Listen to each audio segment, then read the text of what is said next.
Hello dear students, जैसे मैंने अपने पिछले वाले वीडियो में बताया, मैंने एग्जम्पशन चैप्टर को दो हिस्सों में बाइफरकेट कर दिया है। पहला एग्रीकल्चरल इनकम जो हमने ऑलरेडी देख लिया, दूसरा बाकी सारे अदर एग्जम्पशन।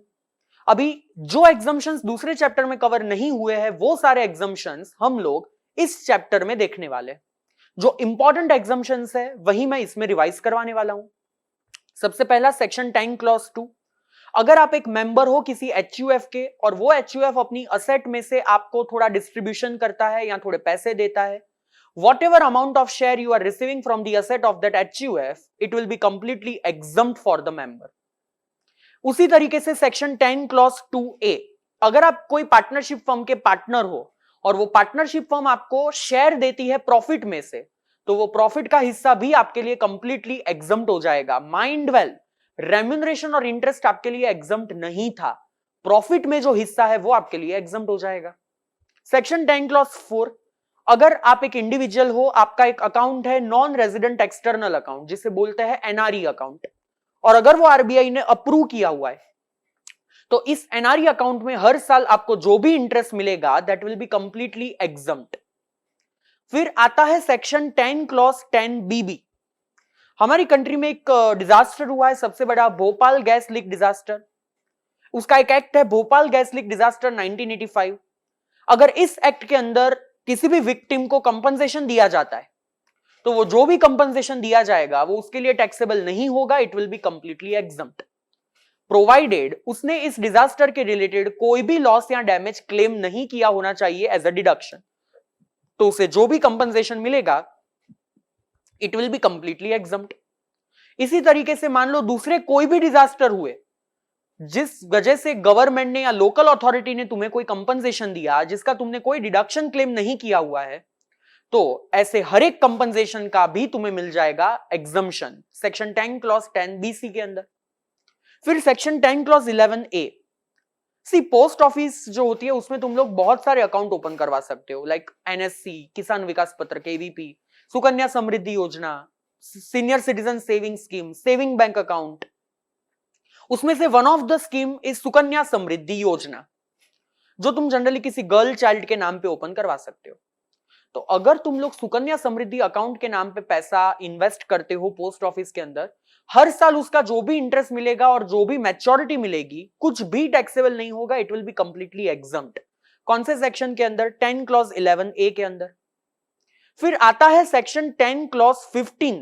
10 क्लॉज 15 क्या बोलता है ये सेक्शन? अगर तुमने पोस्ट ऑफिस में सेविंग बैंक अकाउंट ओपन करवाया और अगर तुम्हें वहां से इंटरेस्ट मिल रहा है, तो तुम्हें जो भी इंटरेस्ट मिल रहा है उसमें से up to 3500 it will be exempt. और जो अकाउंट ऐसे होते हैं जिसमें जॉइंट अकाउंट होता है, तो 7000 रुपए तक एग्जम्प्ट हो जाएगा। तो अगर मान लो किसी पोस्ट ऑफिस ने मुझे सेविंग बैंक इंटरेस्ट दिया 13,000, तो मैं अपनी इनकम में कितना ऐड करूंगा? सिर्फ 9500 after taking 3500 rupees of exemption. तो आईएफओएस में तो 9500 ऐड कर दूंगा, पर फिर उसके बाद ग्रॉस टोटल इनकम के बाद मुझे डिडक्शन मिलेगा 80TTA के अंदर। डिडक्शन मिलेगा maximum up to the amount of income which is added to the income, कितना? 9500। सो पहले 10 क्लॉज 15 का एग्जम्पशन मिलता है और उसके बाद जितना तुमने अपनी इनकम में ऐड किया उसके रिलेटेड तुम्हें 80TTA या 80TTB में डिडक्शन भी मिल जाएगा। डिडक्शन चैप्टर में ये वापस करवाऊंगा। फिर अगर तुमने किसी भी बॉन्ड में इन्वेस्ट किया है, एनएचएआई, आरईसीएल, हुडको, पावर फाइनेंस कॉर्पोरेशन या आईआरएफसी, इन पांचों में से किसी भी बॉन्ड में तुमने इन्वेस्ट किया तो उसका जो भी इंटरेस्ट पर ईयर तुम्हें मिलेगा it will be exempt under 10 clause 15। फिर आता है 10 क्लॉज 16 कि अगर तुम्हें कोई स्कॉलरशिप दे रहा है कोई भी to meet your cost of education, तो ये जो भी स्कॉलरशिप की अमाउंट तुम्हें मिलेगी it will be completely exempt from tax. फिर आता है section 10 clause 17, if you are a member of parliament, MP, या तो member of state legislature, MLA, तुम्हें मिलता है डेली अलाउंस, कंस्टिट्यूएंसी अलाउंस या कोई भी allowance as per MP rules 1986। ये तीनों में से कोई भी अलाउंस तुम्हें मिल रहे हैं बीइंग एमपी और एमएलए, तो तुम्हारी इनकम में ये अलाउंसेस हम लोग ऐड नहीं करेंगे, इट विल बी एग्जम्प्ट। पर अगर वो एमपी या एमएलए सेक्शन 115 बीएसी फॉलो कर रहे हैं तो ये एग्जम्पशन नहीं मिल पाएंगे। फिर सेक्शन 10 क्लॉज 17A, अगर तुम्हें कोई भी अवार्ड मिलता है या रिवॉर्ड मिलता है from government in public interest, तो उन्होंने जो भी अवार्ड या रिवॉर्ड तुम्हें दिए, वो अवार्ड या रिवॉर्ड भी तुम्हारे लिए कंप्लीटली एग्जम्प्ट हो जाएगा under which section 10 clause 17A। फिर 10 क्लॉज 18, अगर तुम मिलिट्री में वर्क करते थे या कोई ऐसा एम्प्लॉय हो जिसको ब्रेवरी अवार्ड मिला हुआ है, गैलेंट्री अवार्ड, लाइक परमवीर चक्र, महावीर चक्र, वीर चक्र, ऐसे गैलेंट्री अवार्ड तुम्हें मिले, तो तुम रिटायर हो जाओगे, उसके बाद गवर्नमेंट तुम्हें पेंशन पे करेगी, तुम्हारी डेथ के बाद तुम्हारे रिलेटिव्स को पेंशन पे करेगी। ये जो तुम्हें पेंशन मिल रहा है प्लस तुम्हारे रिलेटिव्स को पेंशन मिल रहा है, वो कंप्लीटली एग्जम्प्ट हो जाएगा because you are such a employee जिसे एक गैलेंट्री अवार्ड मिला हुआ है। सो तुम्हारे लिए पेंशन टैक्सेबल होगा नहीं।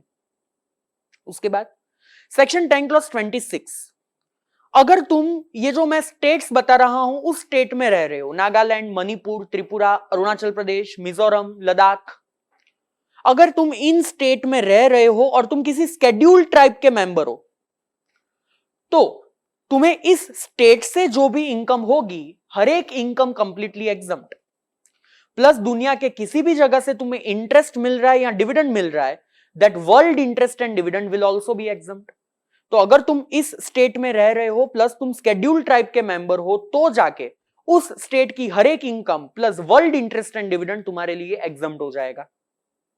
उसके बाद सेक्शन 10 क्लॉज 26 ट्रिपल ए, अगर तुम सिक्किम में रह रहे हो, तो तुम कोई भी रेजिडेंट हो, स्केड्यूल्ड ट्राइब के या कोई भी दूसरे, सिक्किम से तुम्हें जो भी इनकम होगी plus world interest and dividend, ये सारी इनकम तुम्हारे लिए एग्जम्प्ट हो जाएगी। हां, अगर 1 अप्रैल 2008 के बाद किसी सिक्किमिज वुमन की शादी होती है किसी नॉन सिक्किमिज के साथ, तो after that marriage she will not be called as Sikkimese, उसके बाद उसका एग्जम्पशन नहीं रहेगा।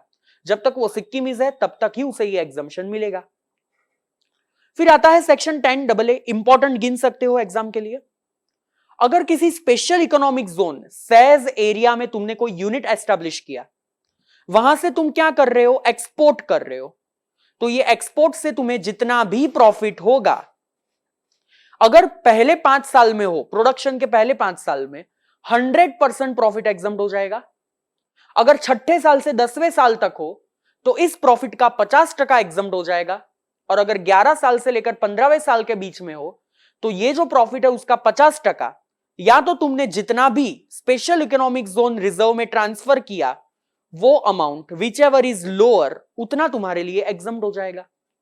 तो देखो मैं क्या बोल रहा हूं, पहले 5 सालों के लिए 100% ऑफ प्रॉफिट फ्रॉम एक्सपोर्ट, उसके बाद के 5 सालों के लिए 50% प्रॉफिट फ्रॉम एक्सपोर्ट, उसके बाद के 5 सालों के लिए 50% प्रॉफिट और amount transfer to SEZ reserve whichever is lower, उतना एग्जम्प्ट।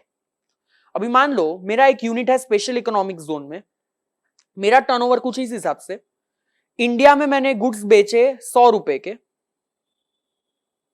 और एक्सपोर्ट कर दिया 50 रुपए का, ये सेल्स है, और ये पूरे बिजनेस का प्रॉफिट है 15 रुपए का। मुझे एग्जम्पशन मिलता है सिर्फ प्रॉफिट फ्रॉम एक्सपोर्ट का। तो पहले तो ये आइडेंटिफाई करते हैं कि एक्सपोर्ट से कितना प्रॉफिट हुआ। Can I say 15 divide by 150 total turnover, then how much will be the profit from export turnover of 50? The answer will be 5 rupees. तो ये 5 रुपया प्रॉफिट फ्रॉम एक्सपोर्ट बोला जाएगा। तो एग्जम्पशन कितना मिलेगा तुम्हें, 5 रुपए का, अगर पहले 5 साल में हो तो। अगर छठे साल से 10वें साल के बीच में हो तो 2.5 रुपए का एग्जम्पशन मिलेगा। जब तुम ये टोटल टर्नओवर ढूंढ रहे हो या एक्सपोर्ट टर्नओवर ढूंढ रहे हो, 4 चीजें जो एज अ रीएम्बर्समेंट तुमने क्लेम करी हो सकती है बायर के पास से, वो ऐड मत करना। फ्रेट का एक्सपेंस, टेलीकम्युनिकेशन चार्जेस, इंश्योरेंस जो कि आउटसाइड इंडिया अट्रीब्यूट होता है, या फॉरेन एक्सचेंज का कोई भी एक्सपेंडिचर जो आउटसाइड इंडिया अट्रीब्यूट होता है, ये 4 चीजें तुम अपने टर्नओवर में ऐड करना मत। Are you understanding this people, yes or no? That was the important sections from the chapter Other Exemptions. Thank you so much.